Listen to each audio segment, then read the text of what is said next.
Ready? All right, good afternoon, everybody. Welcome to the September 14th Children's Services Council of Leon County. The time is now 4:03 p.m. and we're going to go ahead and get started. We have a lot of guests. Welcome. Thank you so much for coming to our meeting today. There are multiple opportunities for public comment throughout the meeting. If you would like to make a public comment, please see Ms. Clay right over here in the corner.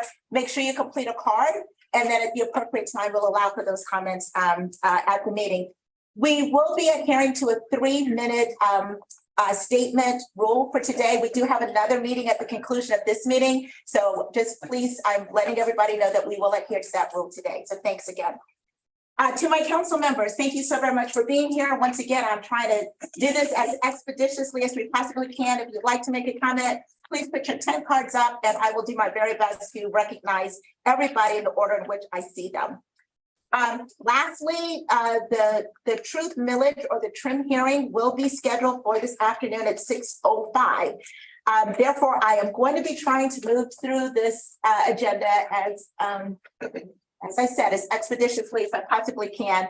However, if we go over, I will, recess this meeting, and then we will do the trim meeting, and then we will come back to this meeting. But I do hope that we can keep our comments minimal and end this meeting on time. So that's my desire. I hope we're able to do that. All right, thank you. With that, Ms. Clay, will you please take roll call for us? Judge Miller. Here. Mr. O'Brien. Mr. Jones. Mr. Hannah. Commissioner Cummings. Here. Mr. Mitchell. Here. Mr. Watts. Here. Dr. Glenn. Yeah. We have a quorum, so we will move forward with the meeting. Thank you so much. All right, now it is time for us to approve the agenda. The agenda has been posted on our website. Council members, are there any changes to the agenda? Madam Chair, I'll move the agenda. All right. Second, Madam. All right, we have a move by Mr. Mitchell, a second by Commissioner Cummings. Is everybody in agreement with the consent of the agenda? Yes, okay, then the agenda is now approved. Thank you very much. It is now time for general public comment. So Ms. Clay, I'm going to ask you, and please keep in mind, I will ask Ms. Green to please do the timer. I will try to give you a notification as discreetly as I can when you have 1 minute remaining, and I will ask you to please wrap up right at 3 minutes if you're not yet done. Ms. Clay, first public comment. All right. First public comment we have from Mr. John Connolly. Connolly, welcome. Afternoon. I'm sorry I can't make the 6 o'clock meeting. So I was going to talk about the millage rate real quick. I think you guys did the right thing the last time. I really don't want to see it raised again for several reasons. First is that you're already receiving a raise by the property assessments. You've gone up, you're collecting more money in property tax revenues than has ever been collected in the history of Tallahassee. The second reason, and most important, is that we don't pay those taxes. I own commercial property in Tallahassee. When you raise my taxes, I pass on those tax increases to my tenants, who in turn pass on those increases to their customers, consumers of goods and services. And this goes right on down the line. And you know where it stops? People who actually pay the tax increase are at the bottom of the economic ladder. It's just the way it is. And so I would encourage you to hold where you were last meeting and not increase the millage rate. Thank you. Thank you. We appreciate your comments. I appreciate it. Ms. Clay. Next public comment from Ms. Emily Fritz. Ms. Fritz.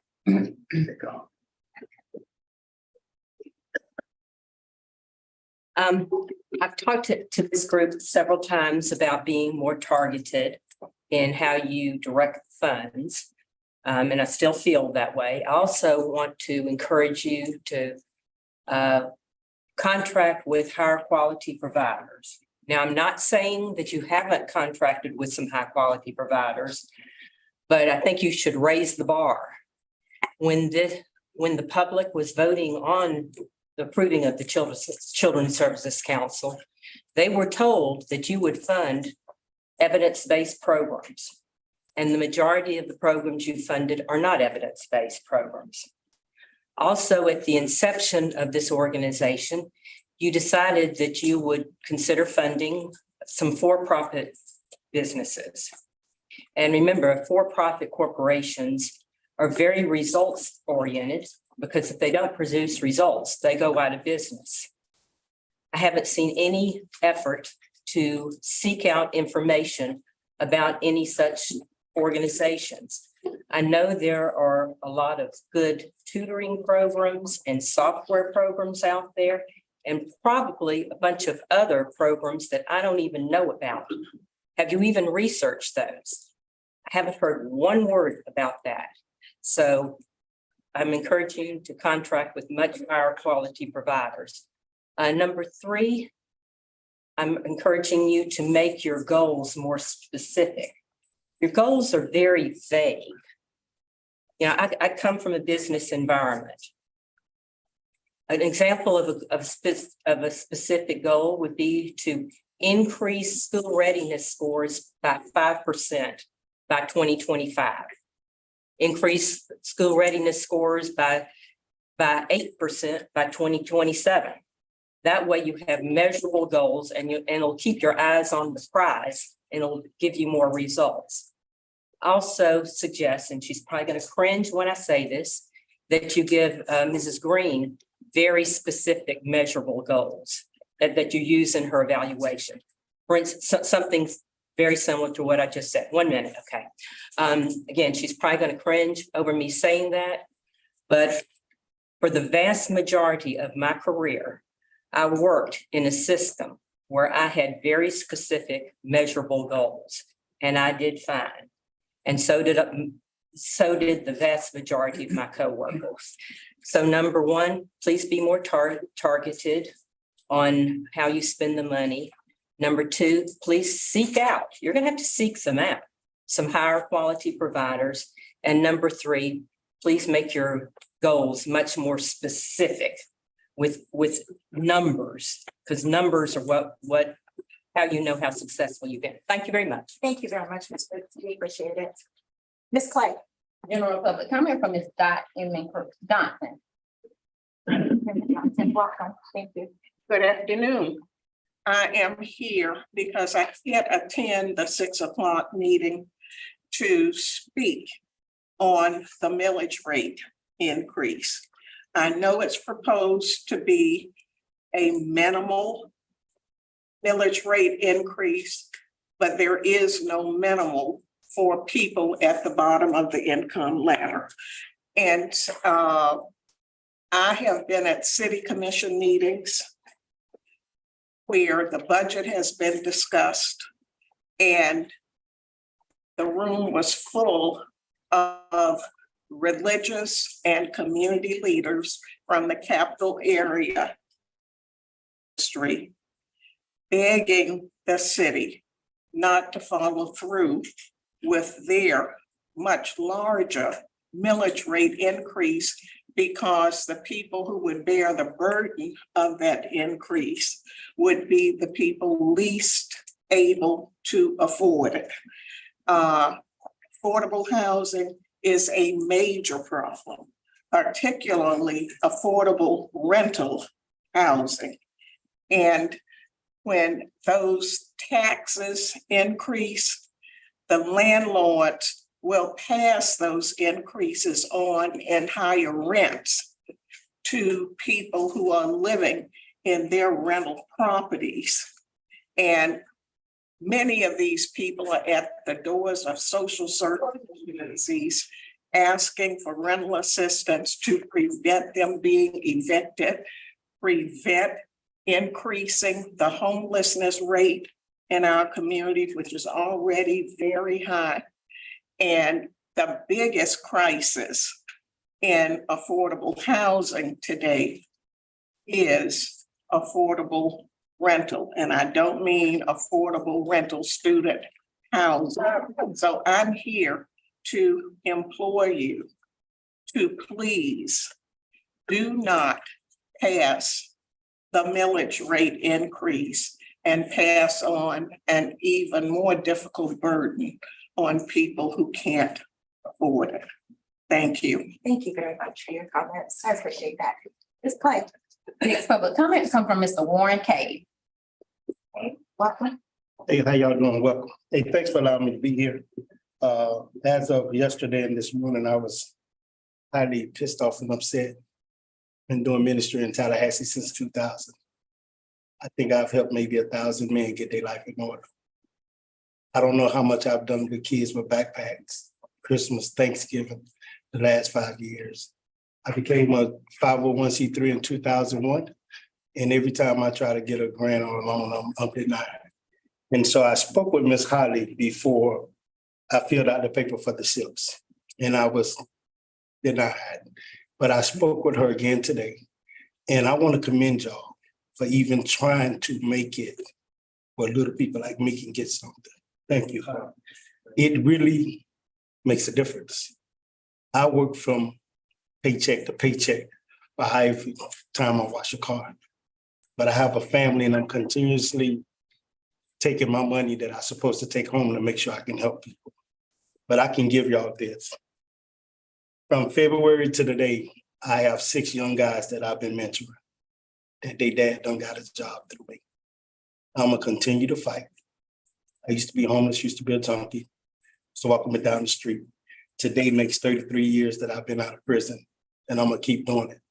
I really came here to raise hell, but I want to commend Holly and commend y'all, because she told me how y'all really trying to help the little people. I just want to thank y'all for what y'all do. Thank you. Madam Chair, can I ask one? The name of your organization? The Clean Start Initiative. It's called the Clean Start Initiative.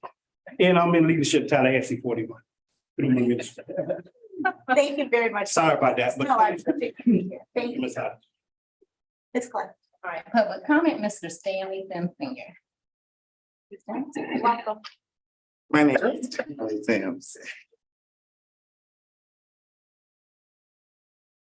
And Judge, I just feel the need to say, give it honor to Christ, who is the head of my life. Because God sent us disciples out as two. I'm also the executive director of HELP, helping entrepreneurs leverage prosperity. I'm in the not to be considered section. I had told my board that I was not going to speak. And they asked me why. And Mr. Mitchell, let me, matter of disclosure, I was not for this agency, the tax increase. And I specifically stated the reasons of my objections. And the creators of this organization, I felt, heard me. I've known Ms. Green since Ms. Green was Ms. Trueblood's daughter at FAMU High. And like Mr. Cade, I was disappointed I was not funded. But guess what, Ms. Green? I never had the inclination that some hinky-pinky, mooka-booky, slicky-jooky stuff was going on. And Ms. Cummins can tell you, for me, that's a high bar. When I came here today and discovered Holly, and I feel I can say Holly because Holly is a person that I have a relationship with. And we don't always agree, but she takes my calls. When it comes to agencies like this, it's in moments and times just like this here, Judge, that you can trust the integrity of the board, even when it's on your side. Like Mr. Kane, I too am an ex-felon. But when I went to prison, I didn't say I ain't do it. I know I did. And so I thank God for the integrity of this. And I trust the leadership and the judgment of your board. Thank you for your time. And is this recorded? Because I told my board. Ms.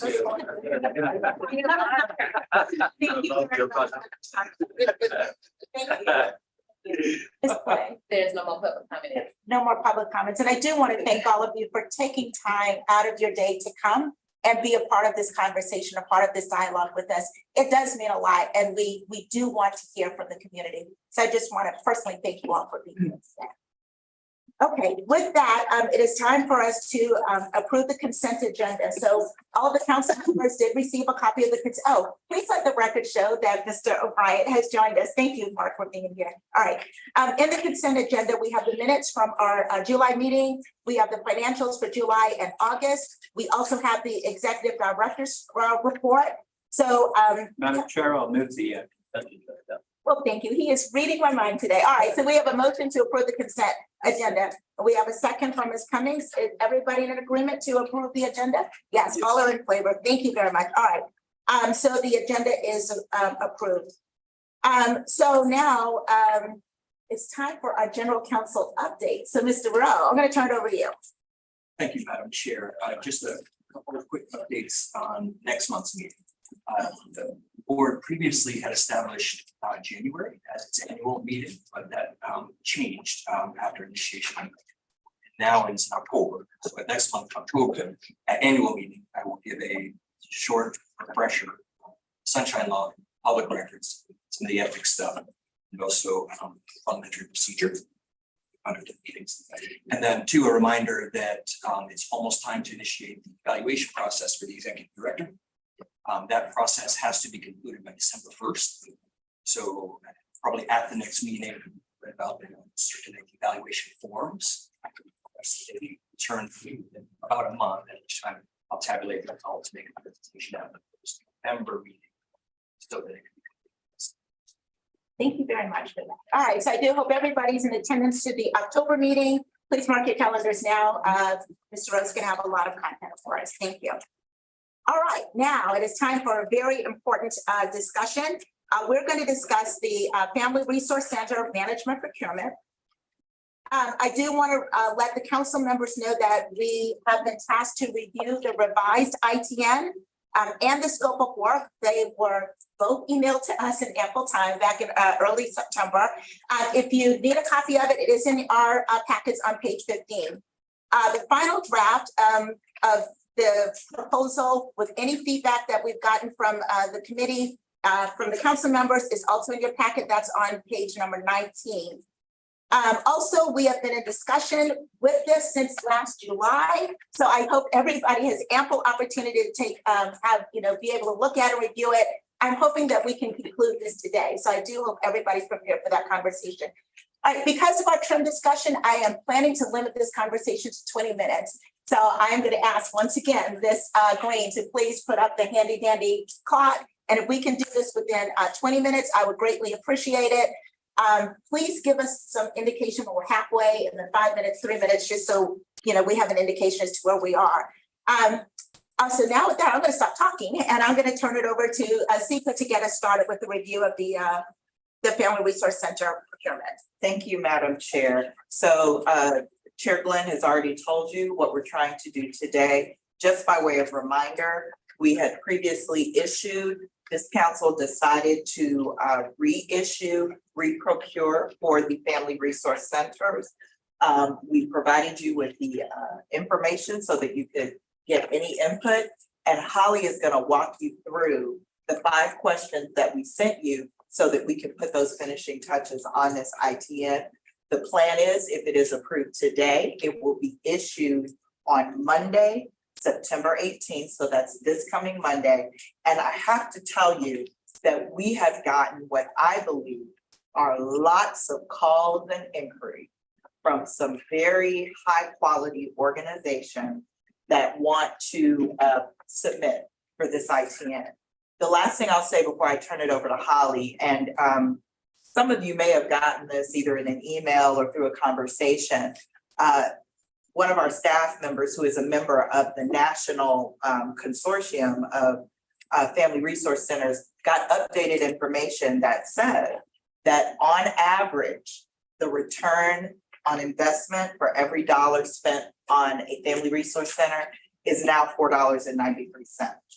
I think in the ITN, we had $3 and some change. So we want to update that so that there's clear understanding on why this council chose to approve that investment.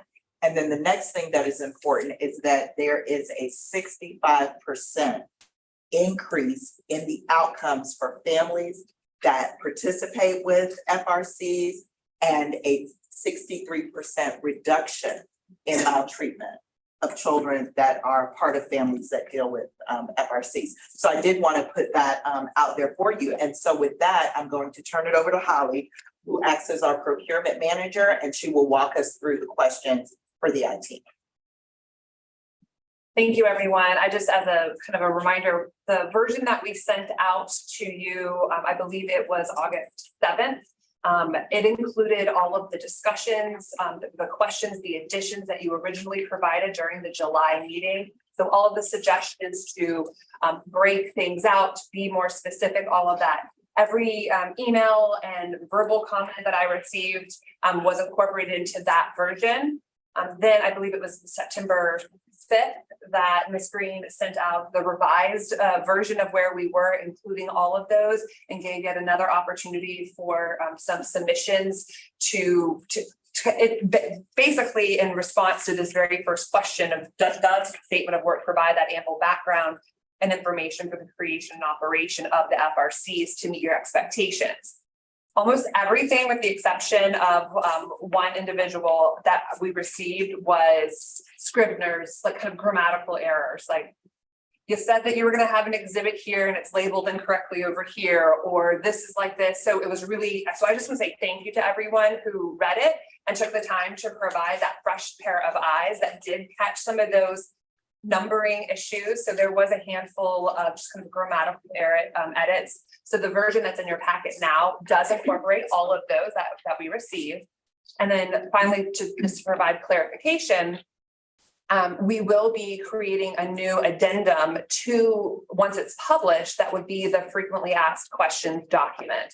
That would include any questions and answers that we've received up to the point of cutoff, as well as any questions and answers that are posed during the proposed bidders conference, as well as a link to the national standards. It's included in the ITN, but to be very explicit, to say these are the national standards, this is where you can find information about it, and we encourage any applicant to incorporate the use of those national standards throughout its response, especially as it relates to program design.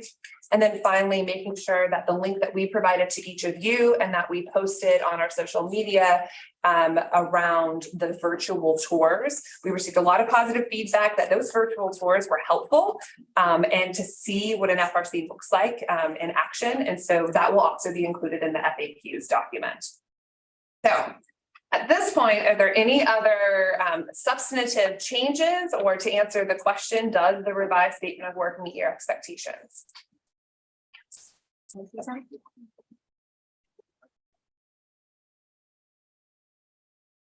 Ms. Cummings, I'm here to recognize you. Okay, sure. I just want to thank Holly and staff for revising the IT and responding to some of our concerns. I just want to ask a couple of questions on page, I got it tabbed here. On page 20. At next to the last paragraph where it talks about within the competitive range.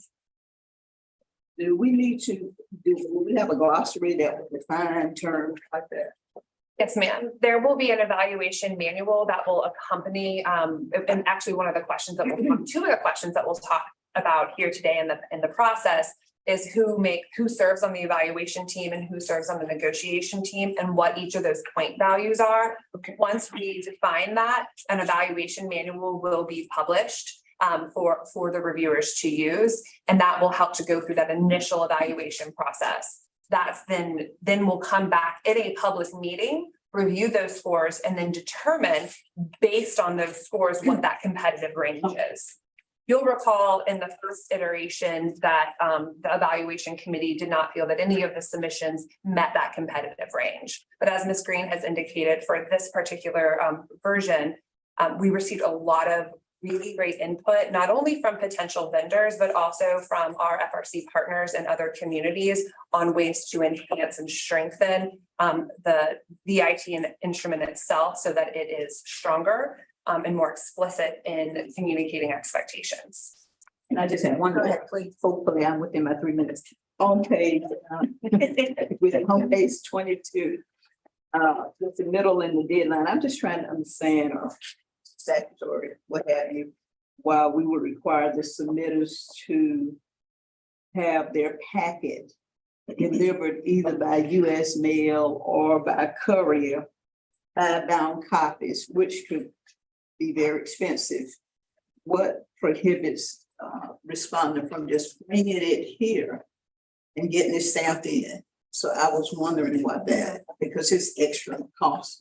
I can respond to the first part, but in terms of the bound and all of that, I might defer to our general counsel. We can certainly make that edit because we actually accepted a hand-delivered one last time, and we do have a check-in sheet. So we'll be happy to make that edit. Okay, and I don't have a problem with the bound copies. I just know they tend to be thick, so 5 would be very heavy. So that's quite expensive with a courier, or it's with the US Postal Service. The reason why we're asking for 5, so yes, to answer the question, we can hand accept, especially if someone's local. Evaluate. I don't have a problem with the number. Okay, I will say the reason why we ask for them to be prepared is because they're bound and because it is such a hefty procurement and all of that. We are asking that they're tabbed. There's certain things like that. We did request, we do include in there that they please include them on a flash drive. But as our evaluators know, and if it is the will of the council that you serve as the evaluators, you'll understand that having an actual hard copy is much nicer than having a digital copy, especially for something this robust. Right, I'm not questioning the bound copies. It's the expense associated with. I can't bring my 5 copies here and get them stamped in. Hand deliver is fine, and we will make sure that our. So that will be added. Oh, great. Yes. Commissioner, that was just Holly's way of saying Mr. Mitchell is way too old to go to the computer screen, because I print out everything she said to me. Holly, I have a question for you. Thank you so much for making the edits to this. I think it's much clearer, and I'm very happy to see the specificity of what it is that we're looking for. Including those links. The one thing that confused me is the membership. I'm still confused as to why do they need to be a member of the FRC if we are serving every resident in Leon County who shows up at an FRC? Just explain that for me, please. So what she's referring to is the concept of a drop-in or a member. And throughout the document, it's used in quotations in the statement of work. And those terms can be changed to another terminology. But in essence, what it implies is that a drop-in is someone who might come to an event, but they're not necessarily engaged regularly with services. So perhaps you have a literacy night and you have a whole bunch of individuals that are attending the event, and you want to kind of capture that they're kind of casual users of the service. Member, and again, in quotations, because it's not that they're paying a fee to like it's not like a gym membership, but that they've gone through some sort of process, perhaps. And I'm going to use kind of a case management-esque term, like they've gone through an intake, but it might not necessarily be like a formal intake, but some sort of, I'm committing when I come to the facility, I'm logging in or I'm signing in because I'm taking advantage of services. And those individuals we would be collecting additional data on so that we can track outcomes. So that would be the difference between a member and a drop-in. But so the terminology is fluid. I think one of the partners that we talked to over in Alachua County, they called their members patrons, and then the others were guests. That's how they called it. But again, I don't think we have to be set on the terminology, except that the definition is that a guest or a drop-in is someone that we're not collecting the in-depth data on.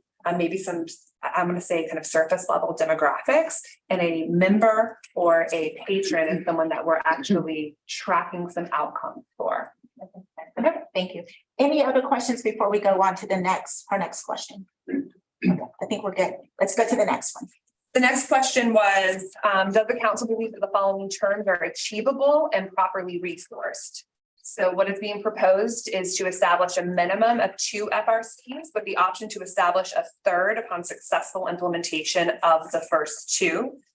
We're proposing that the contract starts, and we're trying to do this as expeditiously as possible per the guidance from July. That it would start February 1st. That gives us ample time to do the review process and all of that and get the contract in order. And go all the way to September 30th of 2026. So through the next two full fiscal years. And that the goal is that the first FRC would be fully operational by October of 24, the second by June 25, and the third, only if the first 2 are deemed successful, would be operational by April of 2026. In addition, if this timeline is not doable by the applicant, there's a mechanism to propose an alternate timeline to then be evaluated by both the negotiation committee and the negotiation committee. So, and then finally, what was encumbered previously was for a $4 million investment over the defined full contract. So are there any council members who do not believe that these terms are achievable and that they are properly resourced?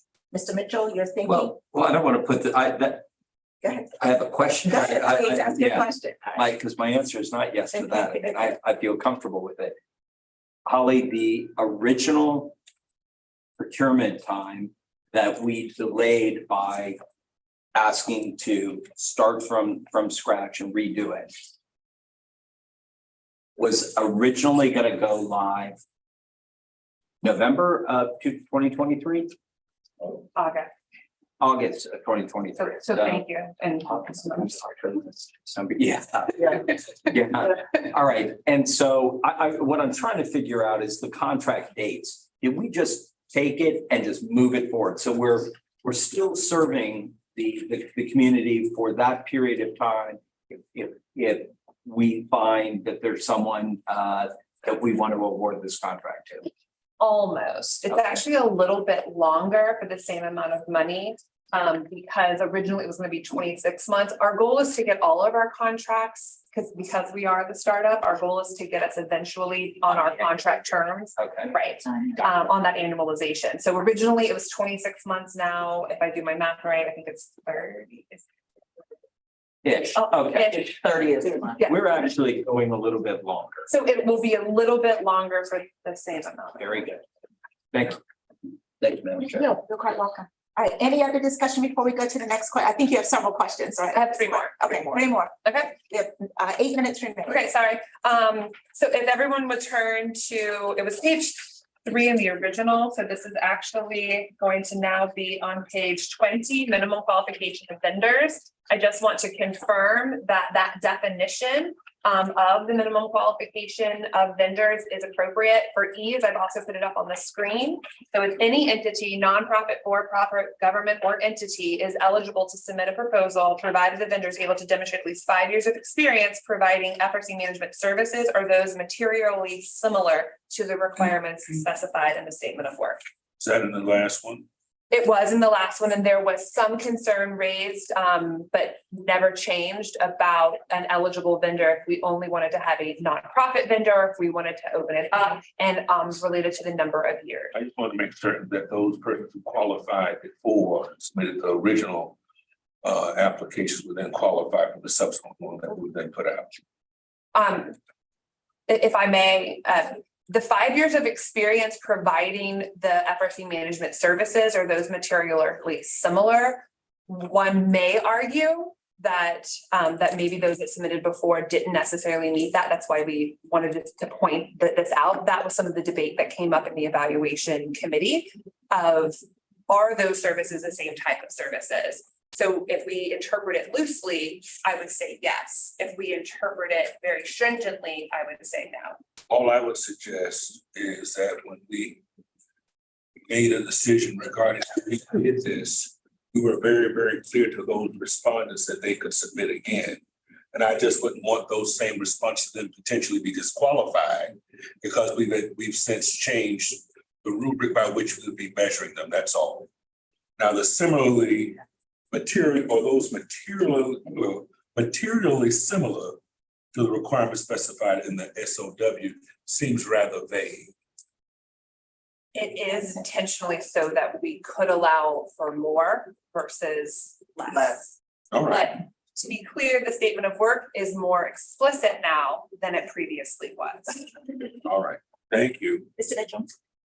Okay. Mr. Jones is.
Minimum qualifications of vendors is no different than it was in the first procurement.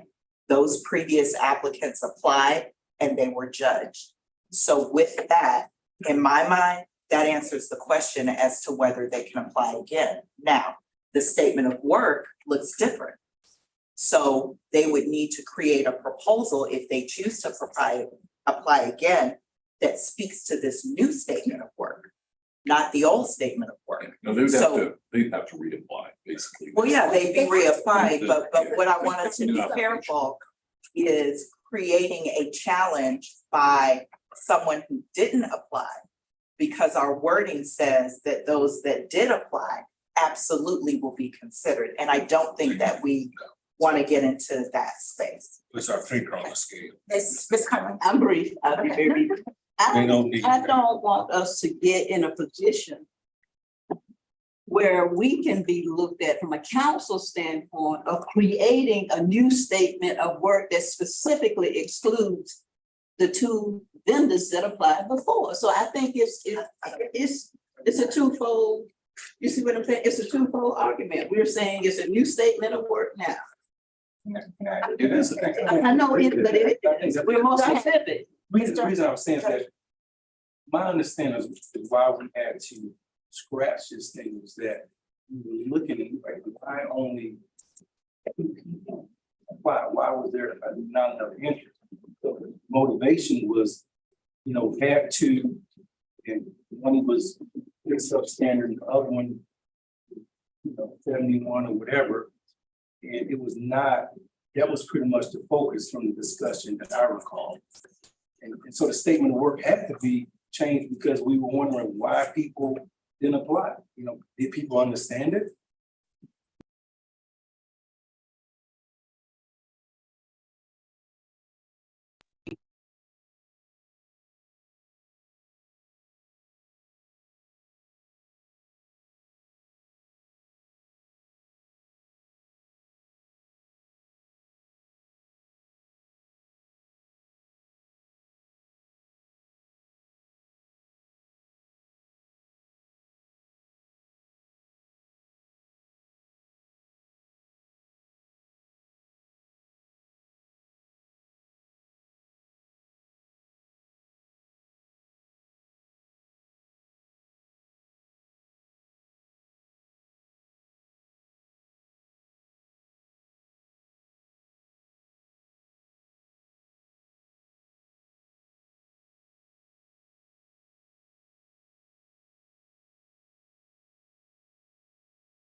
Ms. Cummings.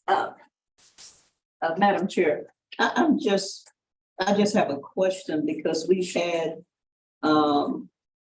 contracts before, we've had teams evaluate this particular issue about whether or not council members will be on evaluation. Has never come up before.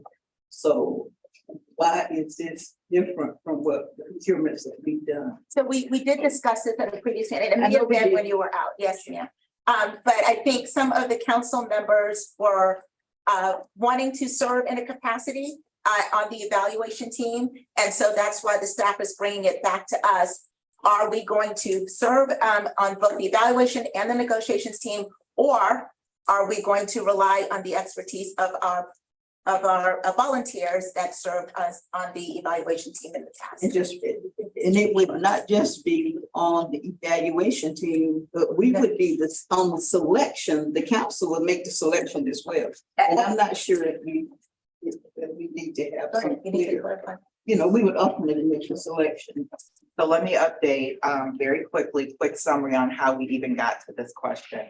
At the last meeting, when we were discussing the item, this would have been the June meeting, there was a desire by the council to actually be the people that looked at the submissions, made the decision which ones went to negotiation, and then participate in the negotiation. Heretofore, for the negotiation, for the evaluation and negotiation of the needs assessment, that was all council members because you were just forming and staff. Then for any other ITNs, we usually have one council member that serves on both, so that council member is on the evaluation team for that ITN and then can take that knowledge and be on the negotiation team. Because of the discussion at the June meeting, we just wanted to bring the question back and let you all as a council decide how you want to move forward. Of course, if the council serves, so let me give a scenario. Half of you could be on the evaluation team, half of you could be on the negotiation team. You could decide you only want one council member and community members, then maybe a different council.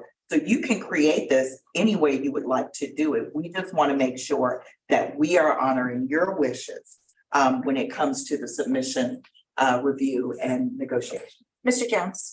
Yes, I will defer to whatever the board, the council decides. But I have mentioned before, I think there needs to be a veil of separation between the council and the RFPs directly. No different than we do in government. Councilwoman Cummings relies upon the staff to manage those procurements, and then we make final decisions based upon those recommendations. We created a process similarly as found with CHP, such that we count upon the subject matter expertise to make those evaluations, and then they would make recommendations to us.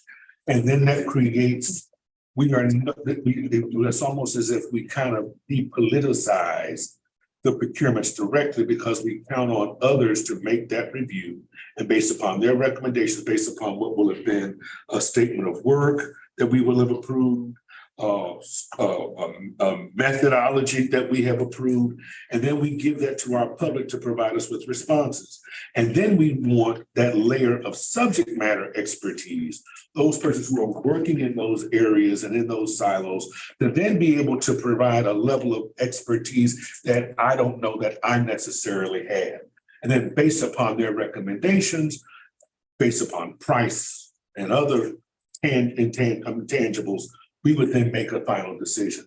I think we are entirely involved in the process in a way that I think that, and if we're not going to do that consistently for all RFPs, then which RFPs rise to our involvement at that level? And I don't think that's what we should be doing as a governing body personally. But again, I know we've already started down this path through a previous vote, but I just want to put as a procurement professional who does this every day, I just think that's not in our best interest. And I think we put ourselves at undue influence and politicize the process in a way that it should be depoliticized. That's just my opinion. Thank you, Mr. Jones. I would go to Mr. O'Brien, then Judge Miller, and then Mr. Lee. Well, Oh, Mr. O'Brien. Oh, well, Brian, you Brian go first, next. yeah. I'm gonna play devil's advocate just a little bit on this one. How much are we talking about here for this particular piece of? $4 million. Oh, $4 no. million. So this is a larger investment of the community dollars than most other projects that we do. The second, the committees that we have, or the groups that we have evaluate, these are volunteer committees. They're no more expert in what they do than we are. And I think that as we look at this, one of the criticisms is that we have, or especially projects of this size, we've been appointed to serve as stewards of these dollars and these programs, and that we've been too far removed from it. This is one time where, because of the size, the stature, and the importance of these programs, because we're going to be measured, our success, this program's success and its future is going to be measured on the things that we bring forward. I think that it does require a higher level of engagement by this group on something of this size. Just, that's those would be my thoughts. Thank you. I lean more toward council members Jones's sentiment on this issue. Some of the concerns I would have is timeliness. We have a hard time figuring out when we have the retreat meeting, given the different schedules, let alone trying to have us drive negotiation team of that nature. You have the people to free up their schedules as much as possible. So that's the 2 weeks. There is a big protest. This again, the call in is to courts. It's something I'm concerned about as far as being a witness to Judge Weaver, on this, very involved team. What did you do? How did you score? Those are some of the concerns I have. So I mean, I prefer to somebody like Chris Spring and Chris Rowe on those issues. But I'm also somewhat similar to what Mr. Brian is saying as far as investment, because this is one that I would want to be more involved in. Since I work on the defense side of things, like the defense of each other, I do have some concerns about where the level is too detailed. Thank you. Mr. Mitchell. Yeah, 2 points. I'm supportive of Mr. O'Brien's position and have been for quite some time. And I will say this, from a legal perspective, that Mr. Rowe had, this is going back about 1.5 years, had taken a look at the legality, because I mentioned that this is a very common practice in government, that the decision makers are also the evaluators. Sometimes it's not the entire body, sometimes it's only one. So that's the first thing, is that you can check the box in terms of legality. They've already taken a look at that, and it is completely legal. The second thing is, as this was being considered some time ago, I spent some time with the Children's Services Council Association and Michelle Watson. Not only is it acceptable, but it's encouraged. And in fact, many Children's Services Council do it just as we're proposing. Sometimes it's only, one person that's on it. Sometimes it's half and half. So we are not forging a new path, but rather following one that other Children's Services Council doesn't make it right, doesn't make it wrong. Legally, it's right, but I would say they see it as a best practice now. The association, so They say it is a best practice. Yep. Thank you, Mr. Mitchell. Ms. Cummings. Very brief. I agree that Attorney Rowe has advised us, and I think overall it's nothing illegal, it's nothing unlawful, but I, as a council member, am concerned about the integrity of the process. And I think there raises some question. If I'm evaluating proposals, I'm ranking the proposals, and then I'm the ultimate decision maker that determines what proposals are funded. I think it has perhaps maybe a perception that might question the process, that it's not illegal or unlawful, but I just want us to be mindful or perception? Sure. I do have, so yeah, it's time for us to wrap this up. So I've thought long and hard about this too. And I do hear, really the points on both sides. I am also concerned about time and ensuring that there is adequate time to review these appropriately for the council members. And I'm also concerned about the perception in the community too, as we view these things. My proposal to the council is what we consider having, like we've had, 1 or 2 representatives on the evaluation team. We would ask the staff, and I know it's hard because it's hard to find volunteers, but we're really looking for volunteers with expertise in that particular area. So if they are reviewing RFPs, let's find someone who's dealt with those before so that that expertise comes to the table. And then that allows the council to be involved by some representation. There's expertise outside of the council. And then we could serve as the negotiation team if we want to do that. But I just think that we need to find a way to allow council members who want to be on it to be on it, and then to allow the expertise from the community to be a part of it. Because I thought when I saw that question, just made my, I just knew this was going to be a conversation. How does that sound to you all? Is anybody, Mr. Watts, I'd love to hear your thoughts. If I recall, we've done this before. We did that with the needs assessment. Me and you served on the evaluation team, and I think other people on negotiation, okay? And I think at a previous, after that, we kind of made an agreement as a council that we did not want to maybe have that role, if I recall correctly. And we wanted to put that into the community volunteers to serve in that capacity, and it not be us, if I recall. But then I also thought maybe we were going to look at if there was some kind of conflict with staff actually being on the evaluation team or handling that, I thought. But is that an option for the actual CSC staff to be a part of evaluation team? Go ahead. So, if I might, please, I used to work at an organization where the staff actually did the reviews of the application, but that was a staff of 150 people. I am afraid that our staff is just not, I don't think we have the bandwidth to be able to do that. I will also say, just to clarify, that what you all decided was you would not make it mandatory that council members serve on eval teams, but if one wanted to, they could. And so with that, in my mind, kind of answers our question to a certain extent. And so I'll turn it back over to you. So Holly does have. Holly, you have a comment.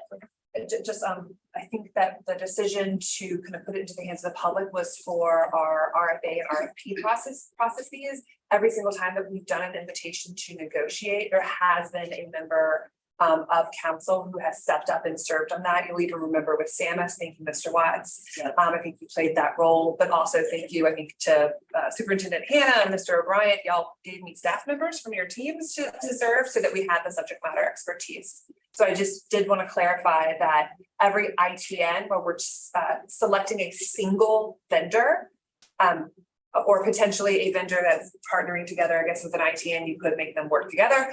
But in the process of an ITN, we have always had representation from the council serve, but never staff. I just. So yeah, we do need to wrap this up. So we need to come to this event. Do we have a proposal by anybody?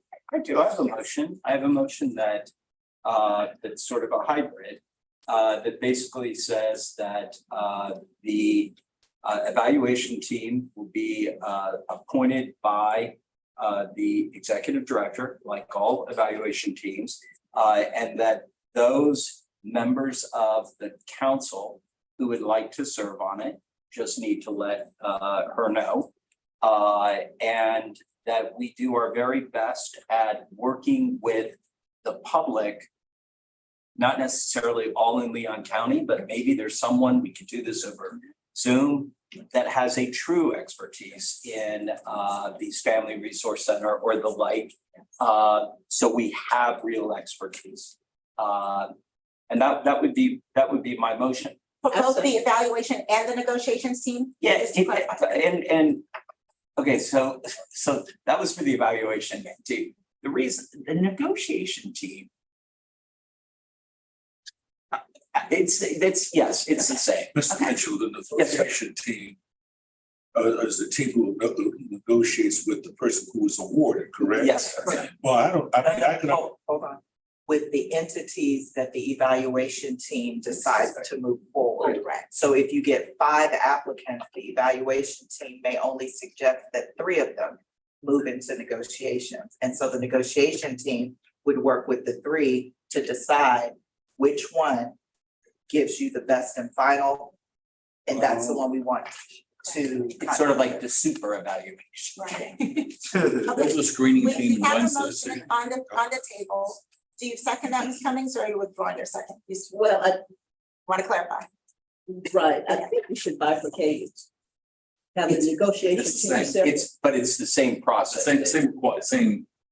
It's if you would like to Do sit we on want the, the public to be on the negotiation team? I guess is my concern. I think an expert in negotiations and an expert in a family resource center. Oh, I see. Yes, Right, so okay. the same requirements are Right. on both. I'll second it. You second that? Okay, so let's take a quick, so the motion is that for both the evaluation and the negotiations team, that we will look for expertise in that particular field. They don't have to be local to Leon County, but we want the expertise there. And that council members have the option to volunteer to serve on that committee if they would like.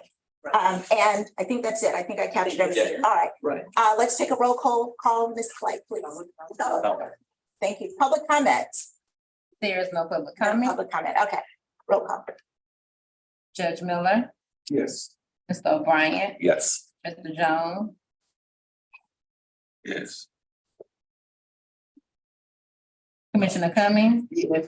Mr. Mitchell, Yes. Mr. Watt, Yes. Dr. Glenn. Yes. All right. The motion passes. We have one more question. One more question. Yep, okay. Last piece of comments. This is what should the point values be for each evaluation criteria described in the draft ITN. So the new bullets actually follow the format that is required for the submission with the same the tabs. This tab A is relevant experience and background, tab B is collaborative partners, and so forth and so forth. I did include what was previously up there. It wasn't called the relevant experience and background. It's called the organizational profile before, but what it asked for was the relevant experience and background. So that was previously 15 points. Program design, which was the full statement of work.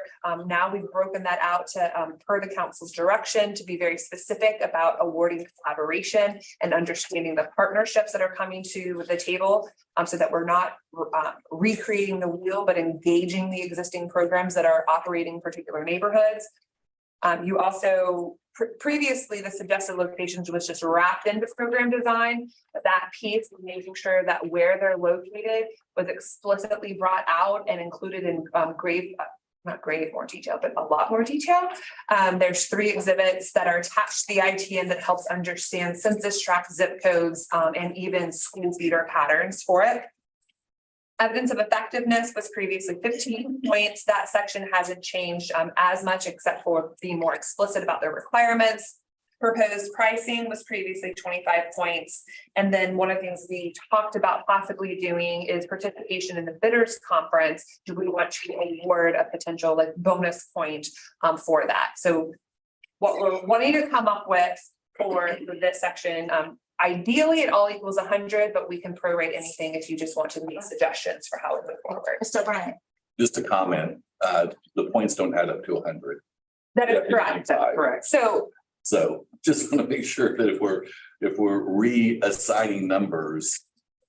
I must have just typed something incorrectly then. Yeah. I apologize. It was previously 100, I promise. So I just want to make is if we're redistributing. That's who you want running your hospital. Any other comments with regards to the weight of these criteria? Ms. Cummings. Yes, just a question about participation in the bidders conference. I think it's to the advantage of the vendors to want to be involved in the bidders conference. You know, questions, clarification, whatever. I'm not necessarily in favor of giving points. Okay, all right, I tend to agree with Ms. Cummings, but we can discuss that. Mr. Jones and then Judge Miller. Oh, I'm not clear. I'm sorry, Mr. Jones. I'm sorry. Yeah, Mr. Jones. Oh, no. I got in trouble last time. Go. All right. Morning, you, Judge Miller. Then we'll come back with you. All right, thank you. All right, so, Very annoyed right now with my math. What I'm not clear on was the ones that are not point value, they are new. Sort of. So previously, and I promise whatever it was 100, and this is a Scrivener's error, I promise. It was 100 points, but what we did is that we didn't feel that this idea of collaborative partners was weighted appropriately, and we were asked to pull that out. So now it's its own section in so yes, one could say that collaborative partners is a new section. It was in the previous design, but it was in the previous one, but it was under program design. Now we've been asked to pull it out. So does it come out of the 40 points that was assigned to program design? Is that even more important in terms of the partners that they're bringing to the table? That's for us to decide. You'll recall at one of our previous meetings where Mr. Springer, the procurement guru, said that this is the game that you get to design. Each time that we do a procurement, you get to decide what is what. So the other pieces about the suggested locations was also it was a bulleted point in program design. Now those have been separated out to be separate sections so that as they're responding, the evaluation manual and the application you'll be able to lay right on top of each other and say, aha, tab 1, everything that we're going to judge is in tab 1. Tab 2, everything that we're going to judge is there. The letters of support that are required, the MOUs, all of that. And if I may, Chair Glenn, Holly, I'm almost positive 5 points was distributed to participation in bidders. We didn't have that before. We didn't, okay. No, ma'am. Mr. Jones and Mr. Yes, I would like to offer a motion, please, that we would accept a recommendation to include those categories not previously included and would refer the staff to make the appropriate allocation of points. Are you proposing that it includes participation in the bidders conference? Yes, and a minimal amount. We do we have mandatory pre-bids of the city and the county. So mandatory participation in bidders conferences is not foreign, but it's weighted very small, but it does show a level of interest and by virtue of your participation. And then it also protects protects us because they can't say they didn't know because everything was explained to them. So their participation is documented that the RFP or whatever we describe was explained to everybody who responds. So that's why they include that. And that's why, so again, my motion is that we would accept all of the categories as denoted there and would have the staff to assign the appropriate points. Yeah, now before I get a second, I do want to hear from Mr. O'Brien because he did have this in advance. Well, I was going to also make a motion, but I was going to change around. But one is a question: is there value in participating in a bidders conference? Is there real value? There in is that? very much. Okay, so my approach would be a little different, but kind of similar. One is, why don't we just require participation in bidders conference of all applicants, period? No points necessary. We just say that's a part of the requirement. You have to participate. That's important because this is on the evaluation. Just say it's just a requirement. I wouldn't give points. And then of the rest of it, I think suggested location is a part of the program design. I don't think we need to award any points there because I think it's a part of that. And I would just take the final 5 points. I think collaborative partners is a great thing. I think that helps. But of all the things on there, it's the smallest. I just take the final 5 points and put it there. So I would say leave the points the same, put 5 points in collaborative partners, take away suggested locations because that's in the program design, and then make the bidders conference just a requirement to participate, period. If I may ask, though, part of the problem is that in the responses that we had before, we wanted to pull out suggested locations because the respondents did not have the locations based upon what was described. I still think that's a programmatic issue. But if we award a if the points are awarded in that category, it shows that they are in compliance. Those who are not in compliance, regardless of whatever they get in the program design matter, they're not compliant there, then they can possibly not then qualify because they wouldn't be eligible based upon the number of points awarded because they didn't meet that standard.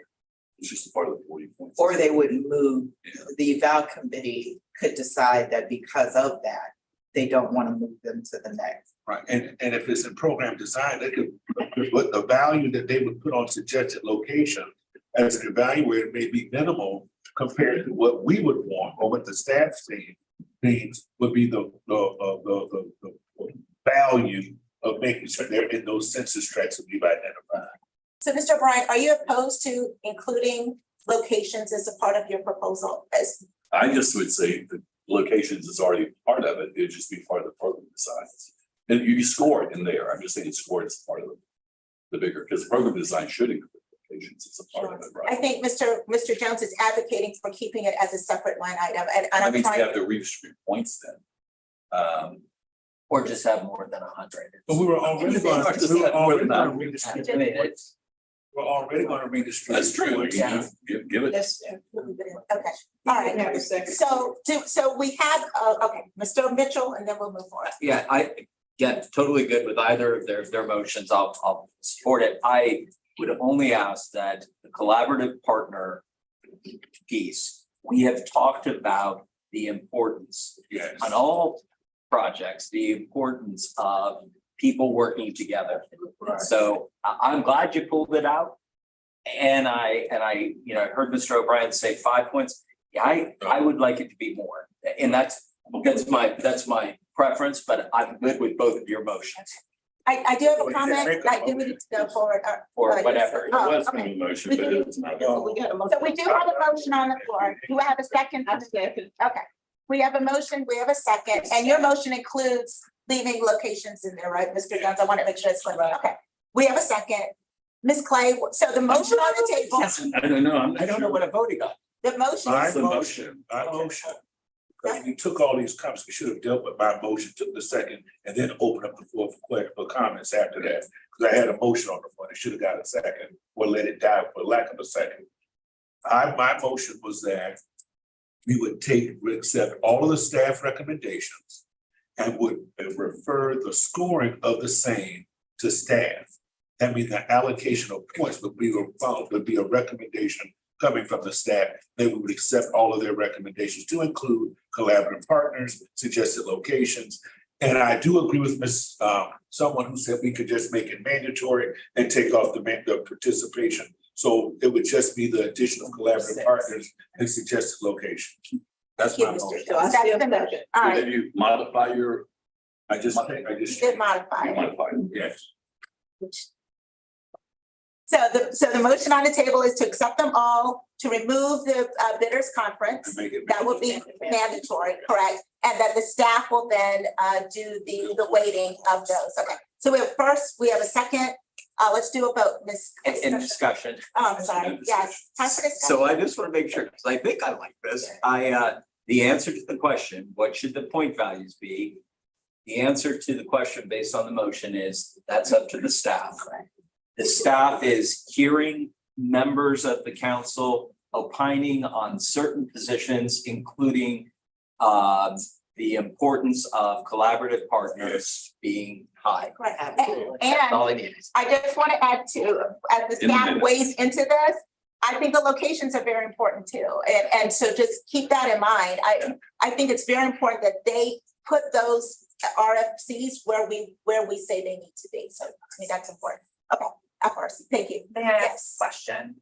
As it relates to collaborative partners and suggested locations, for those that feel strongly about those, would you say that they're on par or less than in terms of weighting as number one, relevant experience and background? Par, less than, or We made it very, but my motion, So Figure it out. y'all figure it out. we'll talk it through, I just Talk it was through. curious if they had an opinion. and then we will send out to the council. Okay, all right. Okay, not to shut you off, Holly, but okay. So let's take a vote, please. No, no. Oh, Yeah. public comment. Public comment, please. Thank you. There's no public No comment. public comment. All right, now it's time for vote. The public doesn't even know. They're like going, what did they just do? Judge Miller, Yes. Mr. O'Brien, Yes. Mr. Jones, Yes. Commissioner Cummings, Yes. Mr. Mitchell, Yes. Mr. White, Yes. Dr. Glenn. Yes, the motion passes. All right, thank you very much, Holly. So we're done with with your questions, correct? Correct. Okay. Those edits that have been suggested and made will be incorporated and resumed. Okay. So now it's time for public comment with regards to the RF. Yes, Take a motion to accept. that's not according to. Oh, your- no, you're right. okay. I'm sorry. I was thinking about this. Public comment. I apologize. Yeah. I know. I apologize. Not ahead of it. So it's time for public comment. Do we have any public comments, Ms. Clay? There's no public comment. No public comment. Okay. So now I will entertain a motion and a second to approve the ITN and the scope of work with what we have discussed today. I move second. All right, okay, who moved it? All right, Motion second. we have a motion by Mr. Mitchell, a second by Mr. Jones. And let's do a quick roll call, Ms. Clay, please, just to make sure. Judge Miller, Yes. Mr. O'Brien, Yes. Mr. Jones, Yes.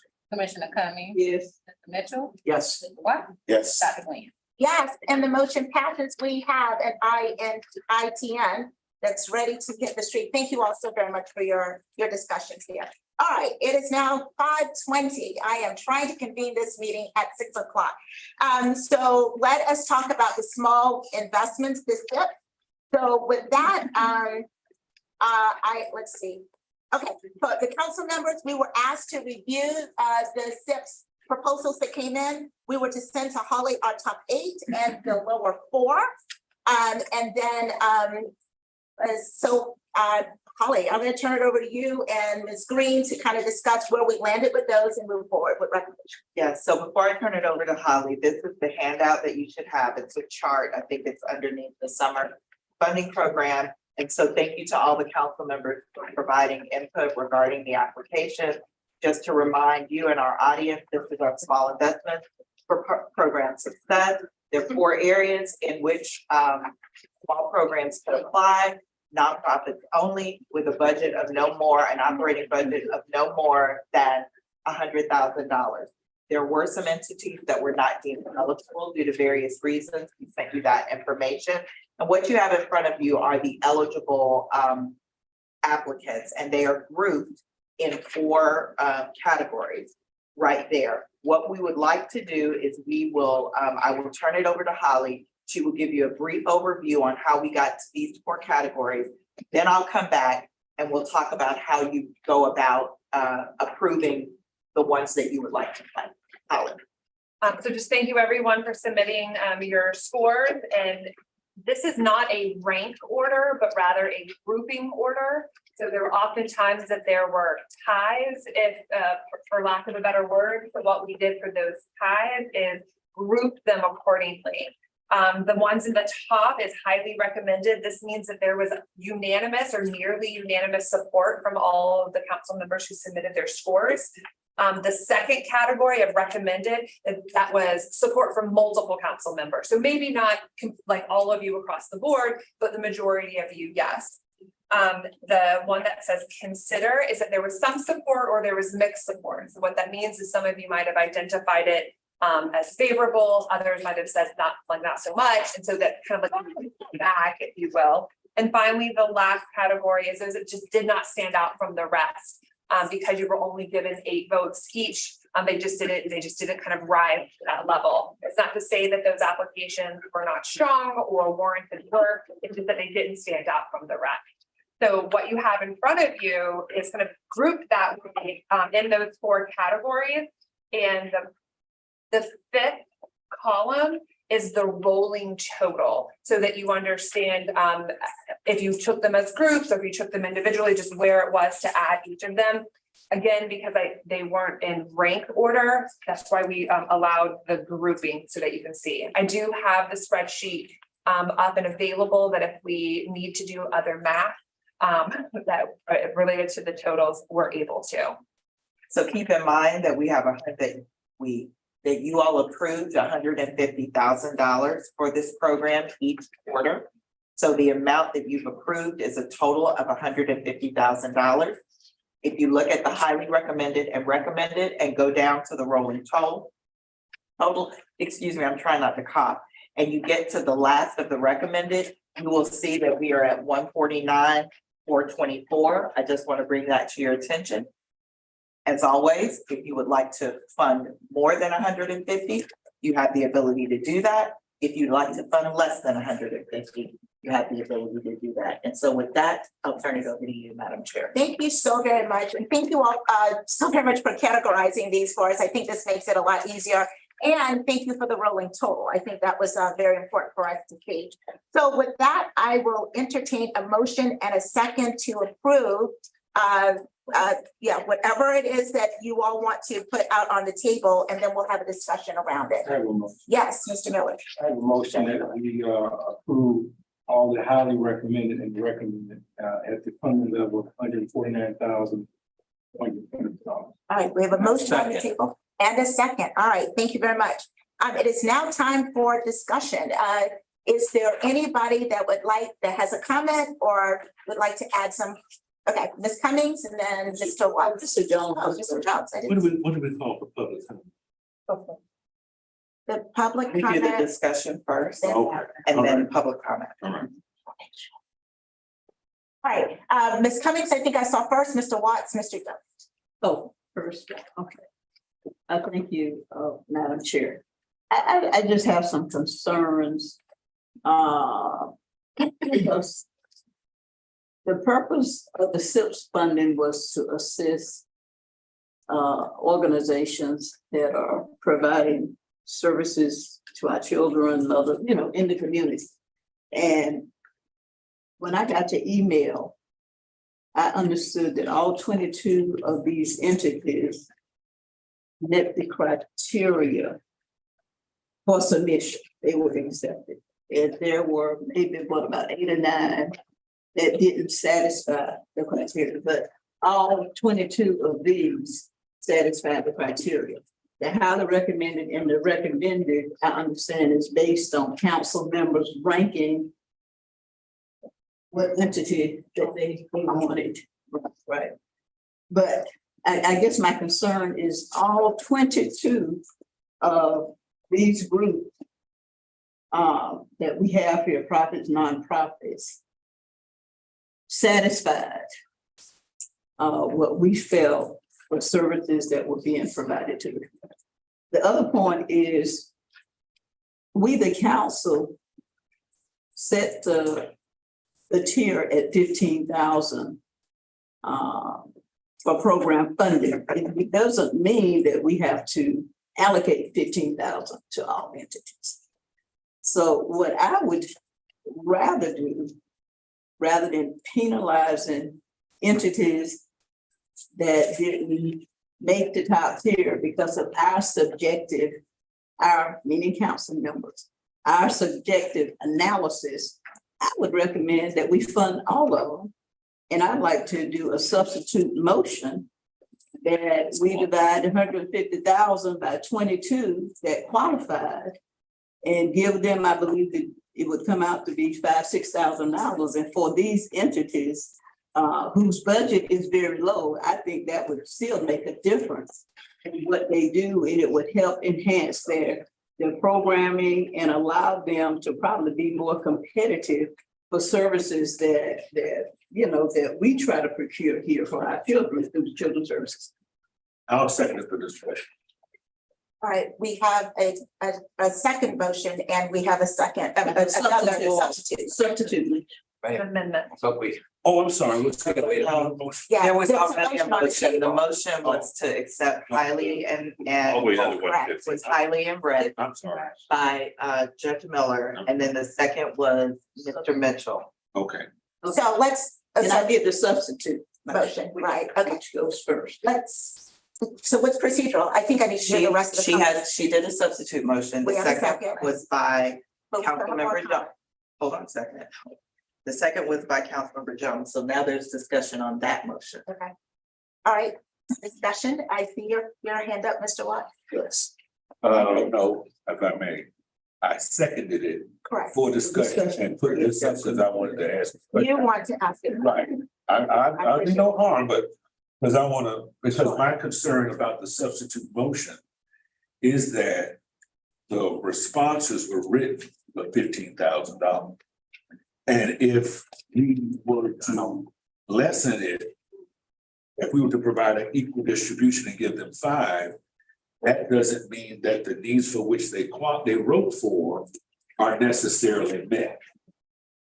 May I also add the following comment? In the application, if you all recall, we asked them to tell us what they would use their requested amount for. Right. So there is a budget that corresponds with their requested amount. So I just want to provide that Right, information. so if we just arbitrarily give people $5,000 and it's in a budget of $15,000, then the programs that they have described and budgeted for may not necessarily, so for example, if it were to plan some event or sponsor some workshop that has speaker costs or whatever it is, if your cost for $15,000, and I give you 5, and we just give them 5, that doesn't mean that for which they is necessarily going to be satisfied. And that's my only concern about making that arbitrary change. That's all.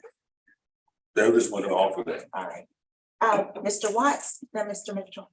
Oh, yes, so, and I apologize if I missed the opportunity, when we were discussing, the SIPs to share this point of view, but, I did learn, when submitting this, that this is about capacity building and not performance based. And I just would like for, anything that we fund that we should weave into some type of mechanism to include performance-based measurement for regardless. So I don't know if you want to. So understanding your concern, because these are fairly small amounts of money, and we are also at this point only allowing nonprofits with an operating budget of $100,000 or less, it is going to be hard to do a performance-based budget because there are no metrics that go along with their request. When you look at what they requested, for example, there was a request for tutoring materials to be able to tutor. There was a request for money for scholarships. So they're not metrics that can be measured with that. So we would literally have to create 22 separate metrics for these programs, or if you funded the 8 or 10, we would have to work with the program and create 10 different sets of metrics for the amounts of money that they requested. And I just don't think we have the bandwidth. But they do have reporting, Councilman Watts. Yeah, it's just a viewpoint. Yeah. Even with the twin, I still think that there's some value for them as the person that is receiving the funding and for us. That if they have to create their own, if we have to create our own metrics to be able to measure them, to support the effectiveness, to, inform us how their funding was successful. It's just a viewpoint that I have that I think it could be valuable for both. Mr. Mitchell. Thank you. So 2 things. One, going back to Commissioner Cummings' motion of dividing by 22, the 150,000. Well, some of these only requested 5,000, so they would actually be getting more than they requested. That's number one. Number two, I believe in the fact that, and this is coming from someone who has 4 of my 8 that are not recommended for funding, and I am okay with that because here's what I know about those 4. Those 4 have an opportunity next quarter to apply. This is not a one and done. I think that our job really, this is a great opportunity for small organizations, not-for-profit organizations, to hopefully get them to sort of the next level, so that they get their $15,000 or 5,000. I don't know exactly which one are in the top 8, but and on they go. Next quarter, the same process, but I don't want to be, just because we say that we are budgeting $150,000. I think someone has used this analogy before. You don't send your child to the mall with $150,000 and say, just shop until you run out of money. You shop until your needs are met. I think that Judge Miller's motion is fair, again, coming from a guy who voted for 4 that are in it and 4 that are out. But I appreciate what Commissioner Cummings is doing. I just think that next quarter, the other 14 could also be able to come back. I do have a comment also. I'm going to hear from Mr. O'Brien first. I just have a question. Why do we get to do a waiting process if we're not going to use the waves? I think all of these are worthy. They really are. I mean, I'm not saying that none of them are worth our consideration, except that some of the areas and some of the programs, quite frankly, there are other sources of revenue in the community that are more aligned with what they do than what we're doing here. Our focus is really on kids, and some of these were less about kids and more about not-for-profit programming. And that's where, some of my do not recommends fell in that category.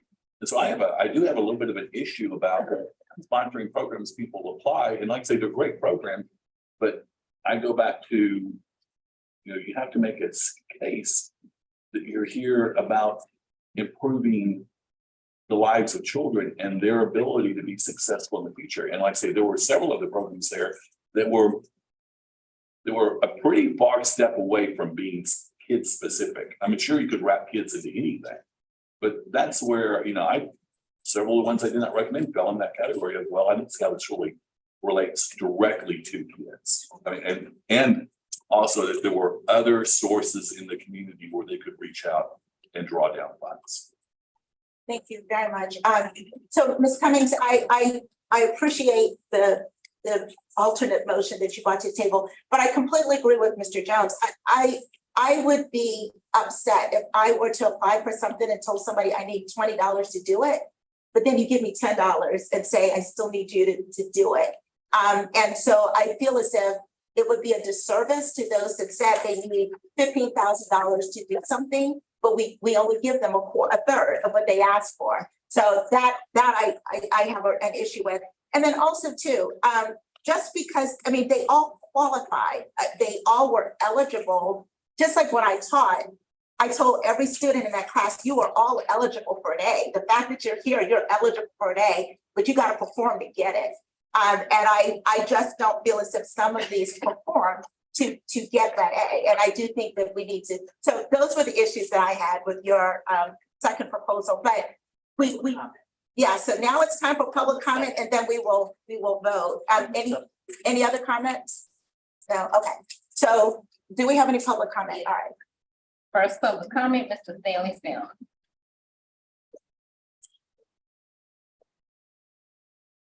Madam Chair, you might want to run the timer. Okay, thank you. To love and guidance. Thank you, sir. My name is Stanley Sims. I'm the Executive Director of Health, helping entrepreneurs leverage prosperity. Now, Mr. O'Brien, you will find my nonprofit organization in the not recommended.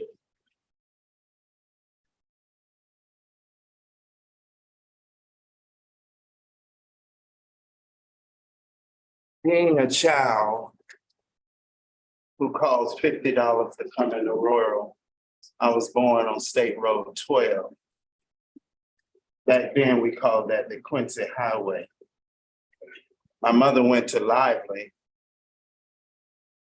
got a trade. We moved to the projects over on Orange Avenue that's now being renovated. Miss Josie Colson, the late Josie Colson, the wife of Bobby Colson, helped my mom get a house over in Civil Ridge. Their judge in Civil Ridge, I invested in a lawnmower. In a lawnmower, I was able to go from house to house, cutting yards for $3. Or if my mama told me to go cut a fence a yard.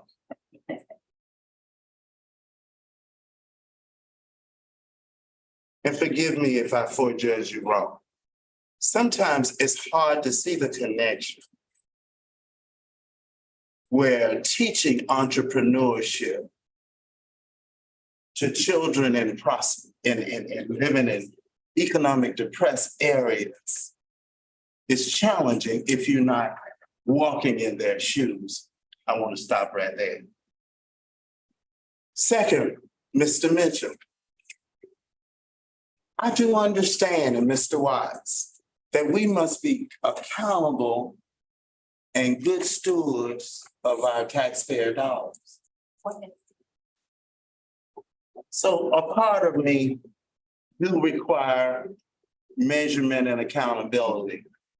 As the statewide recipient for faith-based initiative under the initiative of the former governor of Jeb Bush, I learned that lesson.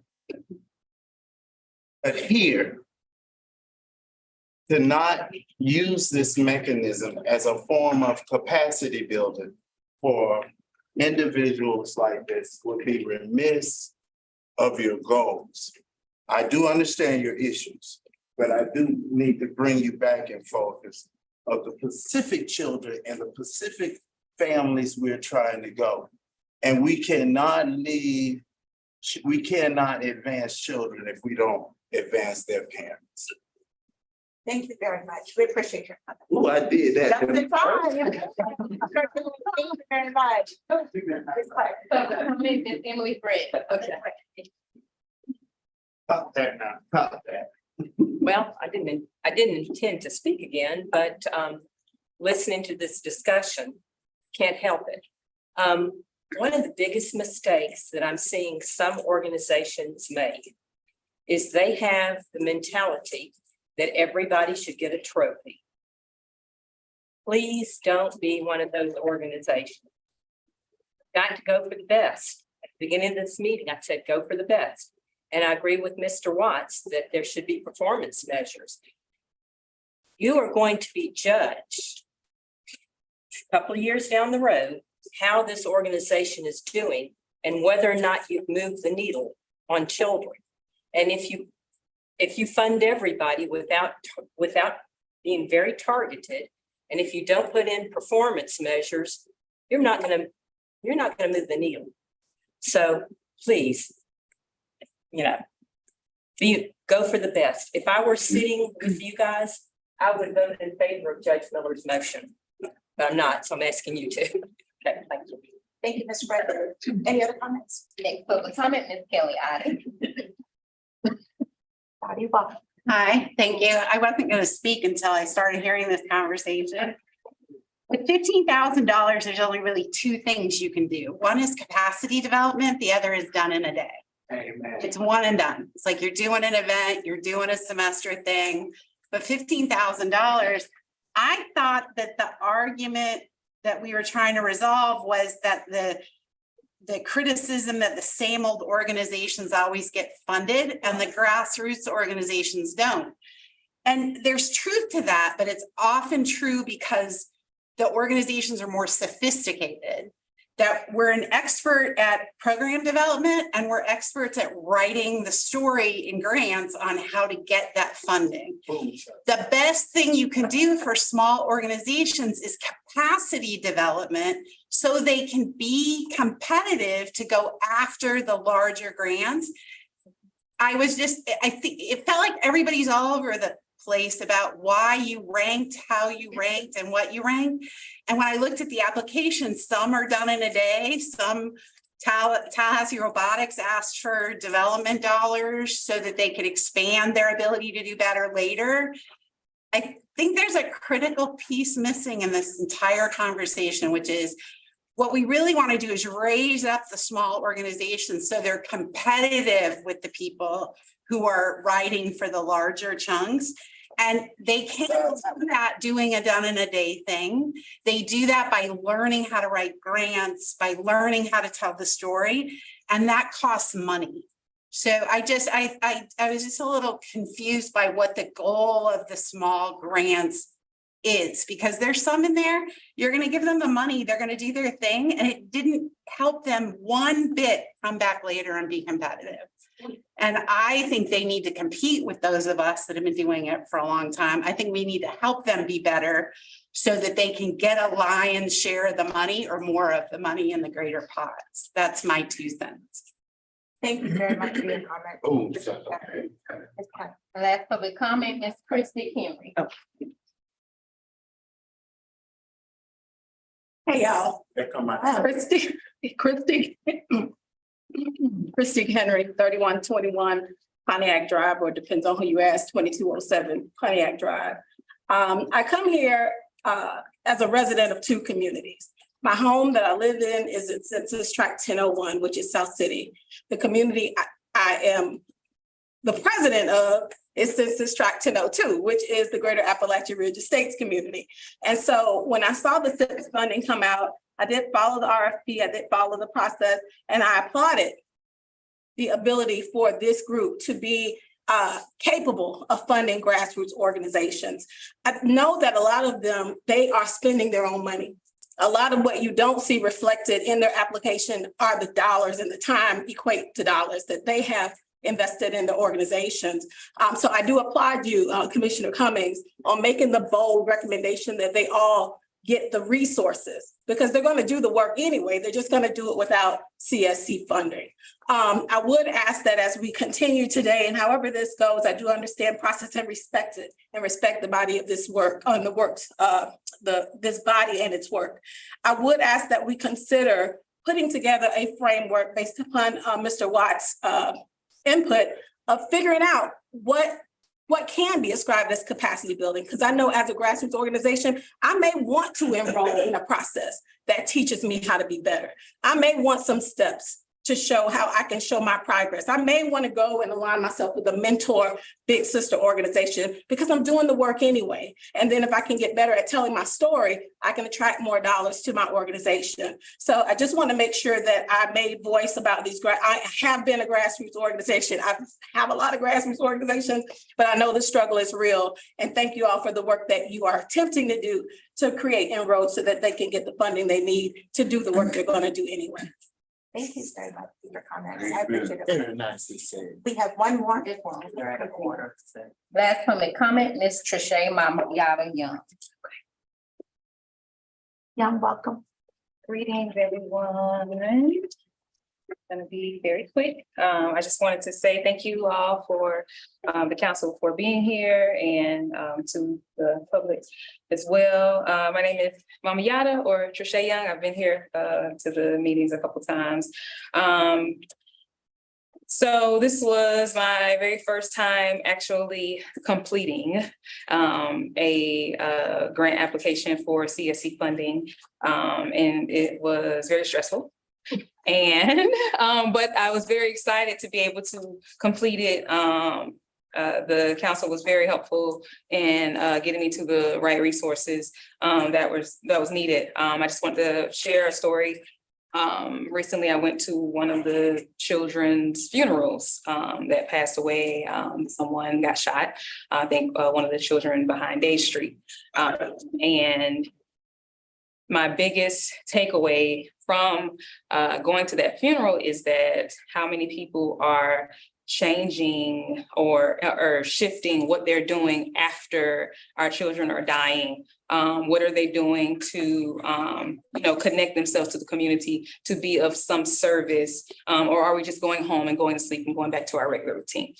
So with the program that I put in, as I am in the not recommended, however, that is not the final answer for what I believe in. So I am standing here with confidence saying that I do understand that there are, other programs that might be in alignment, as well as more attractive.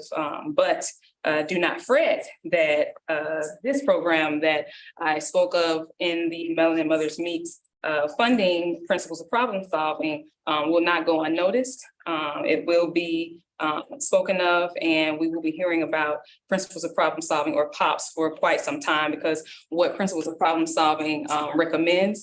1 minute, okay, thank you. What principles of problem solving recommends is helping the children to overcome adversity, resolve conflict, set goals, and to keep themselves calm in chaotic situation, and preparing for the trouble, because trouble will come, the rain will come. So being able to understand, identify coping mechanisms, and social emotional learning is very important for children. That's something that actually I've been granted to present to children of all ages. And I'm hoping that even with the highly recommended, maybe I can collab or connect with them and, be a part of the solution. So I just want to say that. Thank you. Thank you very much. We appreciate your comments. All right, thank you all. Ms. Clay, any additional public comments? There's no more public comment at No this time. additional public comments at this time. All right, thank you very much. All right, so now it is time for us to, we have a substitute motion on the table. We have a second. It is time for us to take a vote on the substitute motion. And clarify the substitute. The substitute motion is Ms. Cummings' motion where, But what is it? yeah, the substitute motion is that we take the $150,000, we divide it by the 22 proposals that are, that have been submitted, and that everybody gets a cut. I think it was a little over $6,000. That's the substitute motion that's on the table. So, Ms. Clay, can you just do a quick roll, please? Then Judge Miller, Respectfully, no. Mr. O'Brien, Respectfully, no. Mr. Jones. No one says respectfully no when y'all voted. I love our. Y'all seem to get joy. No, never. Jones, good. Keep going. No. Commissioner Cummings, Yes. Mr. Mitchell, Mr. White. No. Dr. Glenn. Respectfully, no. So, all right, so now that the substitute motion has failed, we need to go back and entertain the first motion, which was Judge Miller's motion, that we accept the highly recommended and the recommended. So let's do a roll call on that one, please. Yes. That was seconded. All right, so we need we're open for public comment again on the second motion. Any public comments, Ms. Clay? No public comment. All right, it's time for a vote. Judge Miller, Yes. Mr. O'Brien, Yes. Mr. Jones, Yeah. Commissioner Cummings, Yes. Mr. Mitchell, Yes. Mr. White, Yes. Dr. Glenn. Yes, okay, so the motion passes. Thank you so very much. We are asking the staff to move forward with funding the six for the highly recommended and the recommended proposals. Okay, we have 6 minutes remaining. Ms. Sika, I'm going to ask you to do a 2-second review of our preview of our summer bridge. Not even 2 seconds. I gave you the handout. Council members, please look at this. We should talk about this more in October. Amen. All right, that was simple. Thank you very much. I appreciate that. All right, everybody, our next meeting dates, we will have our first trim hearing meeting at 6:05, so within the next 8 minutes. We also have our strategic planning meeting for the council members on Saturday, September 30th at 9 a.m. I hope you all have marked your calendars. The second trim meeting is tentatively scheduled again for Thursday, September 28th at 5:15. And then we will have our next Governor's Council annual meeting. Roe will lead us in some conversation on October 19th, right here in this location. All right, so for our next meeting, we will discuss the summer bridge program that Ms. Sika just briefly reviewed for us. We will have our annual meeting where we will discuss the items that were discussed by Mr. Rowe, and then we will also discuss our annual tax investments. Are there any other items that we need to add to our agenda for our October meeting? I'd like us to add. I'd like us to revisit the methodology on that. Okay. That we have a stronger screening process such that it meets the standard by which it was created, and that was to provide capacity building and not program, or we may decide to change it. And we'd be most clear such that we would segregate the herd. There we go. All right, any other proposed agenda items for the October meeting? No. Okay, so thank you very much. It is now time for member comments. Do we have any member comments at this time? Yeah, I just one, I mean, for me, and that is, those who did not receive funding or SIMs this quarter are both eligible to apply again, and the council has spent, I don't know that it's fully spent, but we have a contract that is for $289,000 for a vendor to work with folks, so that if you don't know how to do a grant, to Ms. Audie's point, you don't need to. You don't need to be the big bad organization that's been filling out grants. We pay for it. So please come one, come all, and work with someone who's professional in doing just that, writing grants. Thank you, Mr. McPhee. You took the words out of my mouth. I do want to make sure that our participants, our audience members are aware of that. That was the first thing we funded, capacity building dollars, so that smaller organizations can build their capacity to be able to compete across the board. I wanted to make sure y'all were aware of that. Thank you. Any other any other member comments? Okay. So guys, at 5:55, we did it. This